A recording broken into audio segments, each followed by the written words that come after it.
So recently I saw a post on Instagram. It was by this lady that I follow who owns chickens, and so she put up this drawing of a chicken, and it said something like "cluck the patriarchy."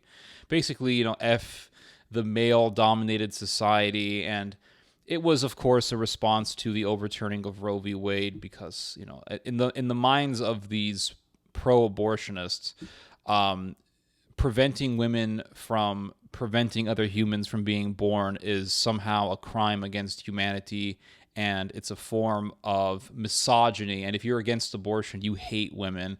And it's just such crap. But anyway, I put a comment underneath this post, and I said something like, you're mad because women are going to be prevented from preventing other human beings from being born, because that's what abortion is. It's the prevention of another human being from being born. You are cutting off that human's chance at life. You're cutting them off from being born. You're cutting them off from entering the world.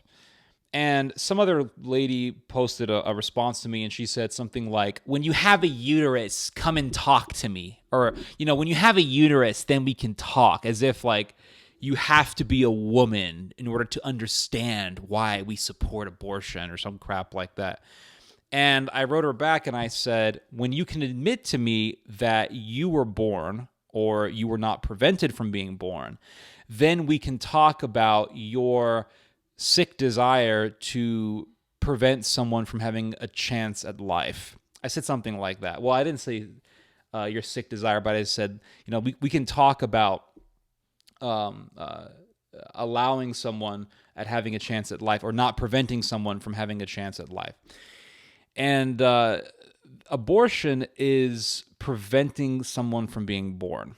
That's what abortion is. You are preventing another human being from being born. It's like that scene in The Matrix when Morpheus takes Neo to the desert of the real, and he shows how the machines are farming humans. And the movie shows all of these human embryos inside of these gelatin cells, and these embryos are being used as batteries. And Morpheus says that we are not allowed to be born.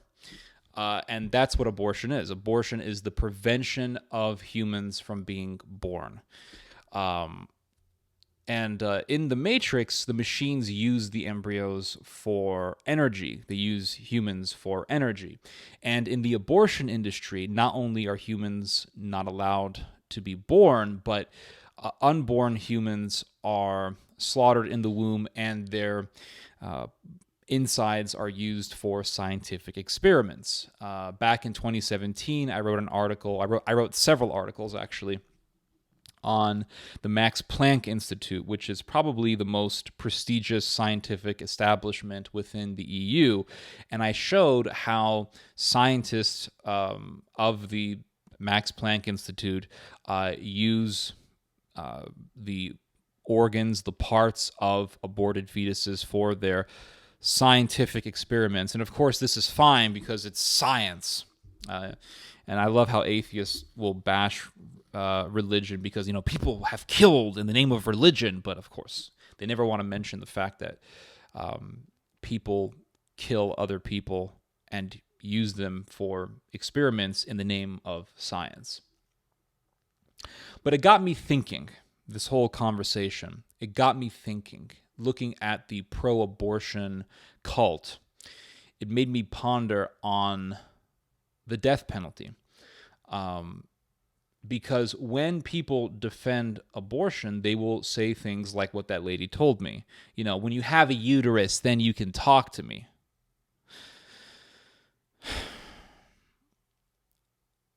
And they want to make the focus on the woman. They say, well, you have to support abortion because it's pro-woman. And what about the woman? What about the mother? What about the pregnant mother? And our whole position is, what about the unborn child? Well, they don't want to talk about that. They don't give a damn about the unborn child. They don't give a damn about the unborn child's right to life, the unborn child's right to be born. That doesn't matter in the mind of the abortionist. And It reminds me of the mentality of those who are against capital punishment, who are against the death penalty. They will say, oh, this poor person is going to be executed by the state. Oh, this poor person is going to be subjugated to capital punishment, state-sanctioned execution. It's terrible. And then you ask these people, what about the victims that these people murdered? What about the children that they murdered? What about the women that they murdered? What about the innocent people that they murdered? Well, that was wrong, but the focus is on this person that's going to be executed. So they don't give a damn about the victim. They want you to focus on the criminal. They want you to sympathize with the murderer. And people who support abortion, they don't want you to focus on the victim within this equation, the victim being the unborn child. They want you to focus on the person who is going to murder their unborn child. They want you to sympathize with the murderer. And they also want you to sympathize with the doctor who actually carries it out, because the mother goes to the abortion clinic to have it done, and then the doctor does all of the dirty work. Doctor, I say that word liberally. And they want you to sympathize with the mother, and they want you to sympathize with the doctor who carries out the slaughter. Just like the people who are against the death penalty don't want you to focus on the victim, they want you to sympathize with the victimizer. They want you to sympathize with the person who made victims, who murdered and raped children, who murder and rape women. That's who they want you to focus on, the ones who brought upon that torment on other people. It's the same mentality.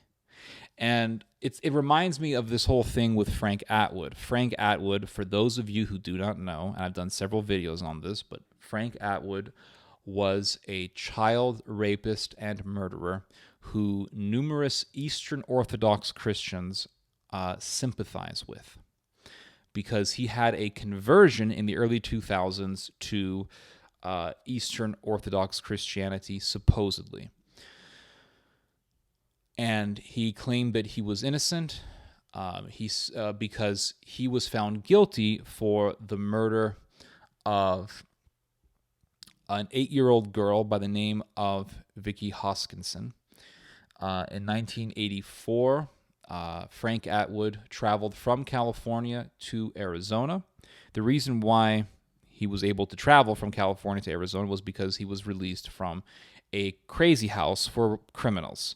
The reason why he was in the crazy house for criminals was because he raped an 8-year-old boy in the state of California. He was found guilty of that crime. He was sentenced to 5 years in the penitentiary for insane people.